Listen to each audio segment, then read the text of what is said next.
Hello, everybody.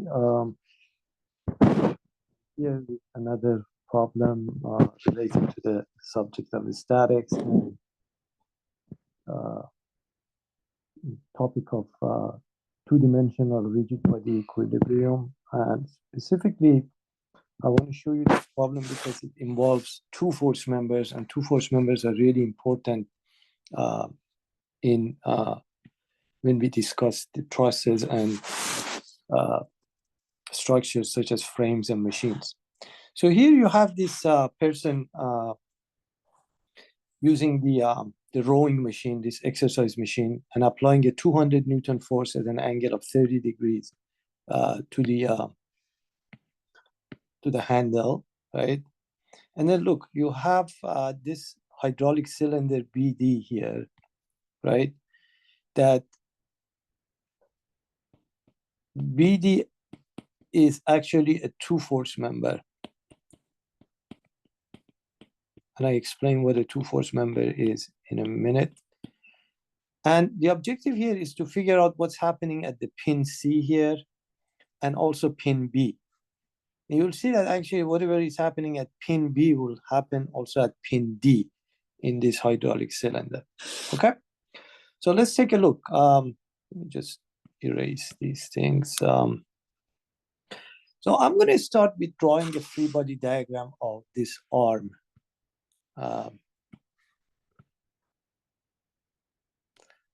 So I'm going to redraw it here on this side. So let's say we have the load is applied like that. This is coming at some angle, and then it turns, and this is point C, and this is point A. So the force is applied right here, and I'm going to break that 200 newtons in a minute to components because it's more convenient to use the components to find the moment about this particular point. Now, look, guys, we know that whenever we have a pin connection, we have two components of reaction. So in this case, Cx and Cy. Okay. Just remove this C and put it right here. Okay. And then the next thing comes to your mind because the problem says it's a pin at B. So you say, okay, I'm going to have two components of reactions also here. Of course, we don't know anything about the direction of these reactions. You have to really solve the problem and see if the directions are correct. We notice that there is a problem here. We got four unknowns here, right? Cx, Cy, Bx, By. And we know that for a two-dimensional problem, we cannot have more than three unknowns. So that's where this guy comes in, a two-force member. Basically, a two-force member is any member where there are two forces applied at 2 points, not necessarily the end points. In this case, they're point B and D, right? So the only way that this could be in equilibrium for the member to be what? In tension or compression. In other words, the member, the force has to act along this axis. That's the only way that it could be in equilibrium. See, so if you, for example, put your forces like this and like that, obviously there is a couple generated here. So that's not going to do. All right. So that's the only way that this guy can be in equilibrium. So the force has to be along the member. So that will solve our problem.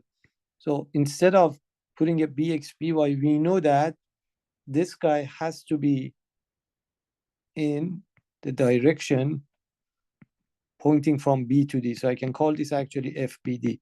So BD is a two-force member. And the way I have decided to put this direction, arbitrarily, I said that this member is going to be in tension. And that happens to be in the correct direction, which is pretty much what you see here. So the correct direction acting on the member itself is like that. So the reaction to that would be in this direction, action reaction. So that makes that member in tension. Now we solve the problem. If we get a positive answer, that means the direction is correct. If we get a negative answer, we have to change the direction, which in this case actually means it's in compression. But you could see logically, when this person pulls the handle, when the woman pulls the handle, this guy is going to be in tension, right? So We are almost there to start our analysis and find the unknown pin reactions. But one last thing I want to do, as I said, I want to break this force into two components. So I have a 200 cosine 30, which would be 173.2, and a 200 sine 30, which is going to be equal to 100. So I can actually erase these. I don't even need these now, right? Oops. I don't know what happened to my... There we go. Let me just remove these. So this guy is 100. I'll just put 100 here, 200 sine 30. And this guy is 173.2. Get rid of these. So that's the 200 broken into components. Similarly, I should be able to find the angle that BD forms with horizontal axis, meaning this angle, guys, right? Because I know, looking at the picture here, right, I know that this triangle, the rise is 0.25 according to these dimensions, and the run is this, right, 0.9. So if you do an inverse tan of opposite, right, 0.25 over 0.9, I believe that angle is about 15.5 degrees. All right, so that's this angle here. So why don't we go ahead and break this guy also into two components? So an FBD cosine theta, theta is 15.5, and an FBD sine theta. Again, theta is 15.5 degrees. And again, we could remove this. Makes things easier for us. So remember, still have three unknowns now: CX, CX, CY, and FBD. And three unknowns is okay because we have three equations. Our three equations are balancing forces in the X direction, in the Y direction, and moment. We can take moment about a convenient point. So remember, for a two-dimensional rigid body problem, these are the three equations that apply. All right, you're ready to solve this problem. It should be very easy because all we have to do is to take moment about C, a good convenient point to take moment about is where you have the most number of unknowns. That would be point C, which is usually a pin. So in this case, FBD cosine theta has moment, cosine 15.5. I'll put the theta now. Times what? Times this distance, which is 0.25, right? And that's going counterclockwise. I picked this to be positive. That would be positive. This guy also goes counterclockwise, the FBD sine theta. So that the moment of that guy is also positive. Times what distance? This distance, right? Which is 0.15. Well, let me just remove these things here, guys, from here. So we don't have to really see these. Okay, here we go. All right, and then what? What about moment of these two forces? The moment of 173.2 is going to go negative because it's going to go clockwise about C times to C is this distance, so that's 0.5, right? And the moment of the 100, which is right here, about C would be this distance, which is 0.9. And that's also going negative. Go ahead, solve for FBD. There's only one unknown here. Looks like FBD is about 628.5 Newton. So that's the force generated in the hydraulic cylinder.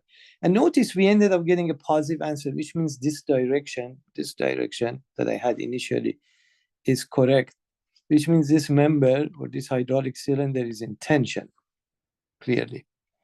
All right, we're almost there, guys. Now we balance forces in the X direction. And what do we have for our forces here? So always refer to your free body diagram, right? So CX going in the positive, or we assume this is positive. Then we have FBD cosine theta to the left, this guy. Then we have 173.2. So go ahead, put the value of FBD here, 628.5. I forgot to, that the angle is 15.5, right? When you solve for CX, it turns out that CX comes out to be positive, and it's about 432 roughly newtons. And then similarly in the Y direction. So by the way, when you get a positive answer for whatever assumption you have made here with the direction, so that assumption is correct. So in the Y direction, same story, CY, this guy. Then you have the FBD sine theta going down, sine 15.5, right? And don't forget the 100 going up. Okay. Again, plugging for this guy, the FBD, solve for CY, CY rather, sorry. You would get also a positive answer, but smaller, about 68 newtons. Positive again means it is, in fact, pointing up. Now, you know that if you want to find the so-called resultant pin reaction, right?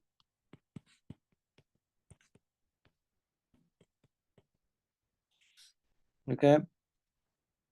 That would be square root of, you can call it F sub C if you want, at C, at pin C. That would be square root of CX squared plus CY squared. So you have to combine these two. So when you try to figure out what force is acting at this particular pin, you need the resultant force. You need this F sub C. All right. I want to come back here, guys. And if you want to know what's happening at B and D, basically you just have to break. I'm going to show you right here. So you see, we already figured that the force here is 628.5. So that's exactly the same force that is acting at D as well. All right. And if you want to find the individual component, just use sine and cosine of 15.5. So, all right. I hope you got something out of this video. As always, I appreciate if you like the video and join my channel. So I'll be seeing you soon, and take care.